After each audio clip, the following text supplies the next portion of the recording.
I'm going to prove why Kim Wexler of Better Call Saul is a righteous hypocrite. Stay tuned to see how Professor Amazo proves this. Hey, Pops, does this thing work? Sure does. I just oiled it. Beautiful. Give it up, baby.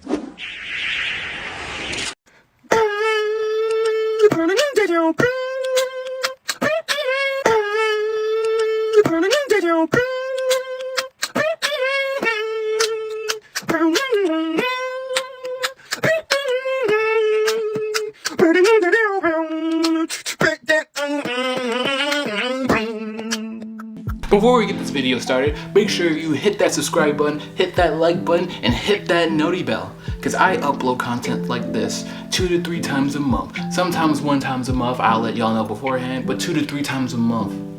So make sure, once again, you hit that subscribe button, hit that like button, hit that noti bell to stay updated whenever I upload. Hi, I'm Professor Amazo, and in this video, I already outlined it for you.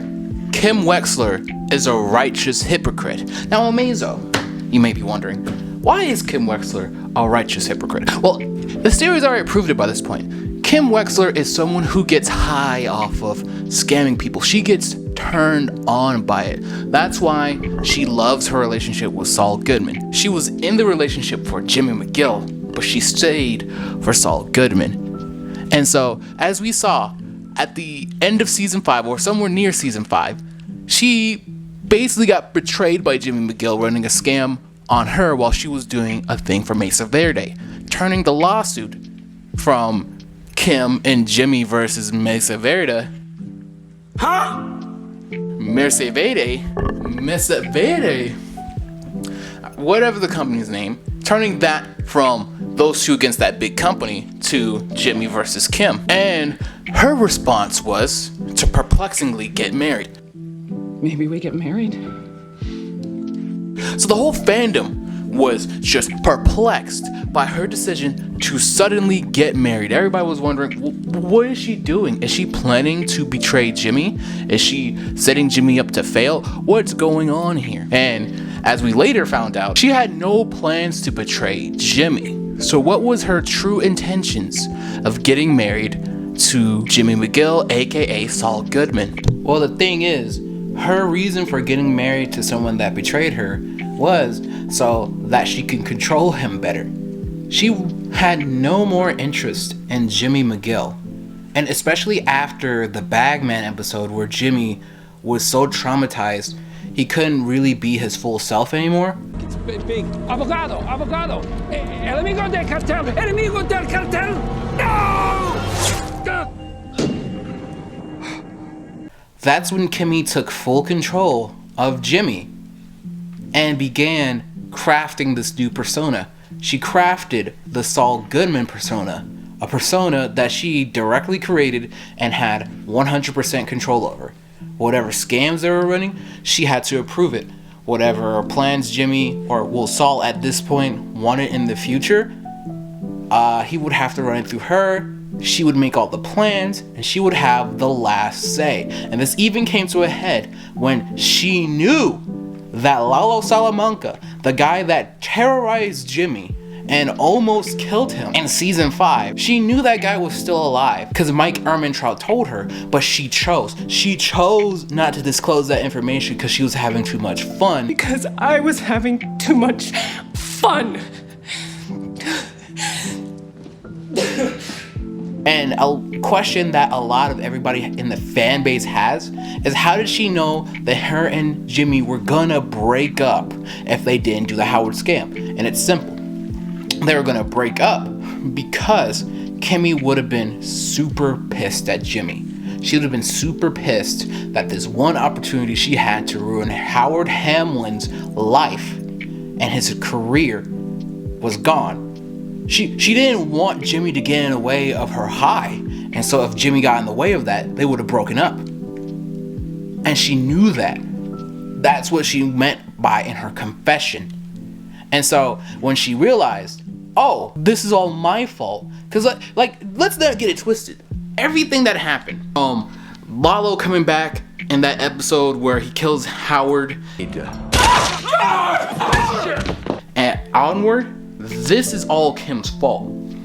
That's why she reduces herself and the near end of season 6 to being someone that is completely submissive, someone that has no agency. They can't even determine whether someone else likes vanilla or strawberry ice cream, or whether or not Miracle Whip is a good replacement for mayonnaise.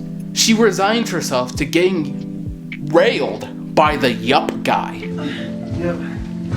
Yep. Yep. Yep.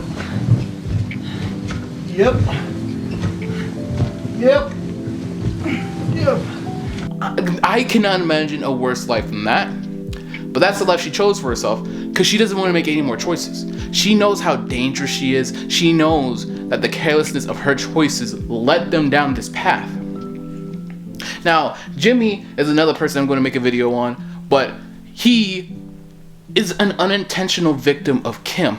And in fact, even in the ending, the choice that Saul or Jimmy thinks he made at the end was not really his, but was actually Kim's. If you found this video interesting, hit the like button, hit the subscribe button, and hit that noti bell to be notified whenever I upload a new video. Now, here's what I want to talk about. Jimmy's confession at the end of season 6 that seals his fate of him going to prison for the rest of his days, that really wasn't his choice.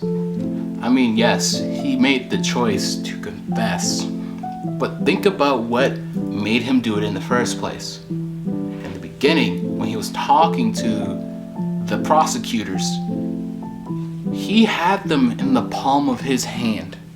He was running circles around them. He took 160 years plus life, and he talked it down all the way to just 7 years. 7. And he could have just gotten a slap on the wrist if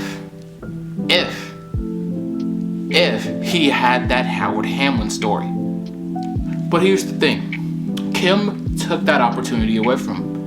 Because what did Kimmy do after Saul told her, or Gene Takovic as he was going under? What did Kim do after he told her to turn herself in? She confessed to what happened to Howard Hamlin, thus taking that avenue away from Jimmy. And you want to know what else is crazy? It took that avenue away from Jimmy, and she placed herself directly in the line of fire for Howard's wife. Placed herself in the line of fire for Hamlin's wife to sue the brakes off of her. And she knew that Jimmy would rather have everything else happen to him than to see Kim go down because he has low self-esteem. And she knew, but she didn't want to make that choice for him. How could she? She turned herself into a sleeping slave, someone that couldn't even make their own choices. But she had enough willpower to go all the way back to Albuquerque in the face of her trauma and then do that. Why? Because it was her one last gambit. She wanted Jimmy to turn himself into the authorities, and she knew that if she placed herself in the line of fire, that Jimmy would go down for her, and that's ultimately what happened. So Kim Wexler, or Kimmy Corleone as one YouTuber would say, is just the mastermind behind the entirety of Better Call Saul. She's more dangerous than us fans gave her credit for, and in the end, even when she turned herself and reduced herself to nothing more than a submissive tool, she still had the capability to mastermind Saul's downfall. If you found this video, oh my god, did it whenever I upload.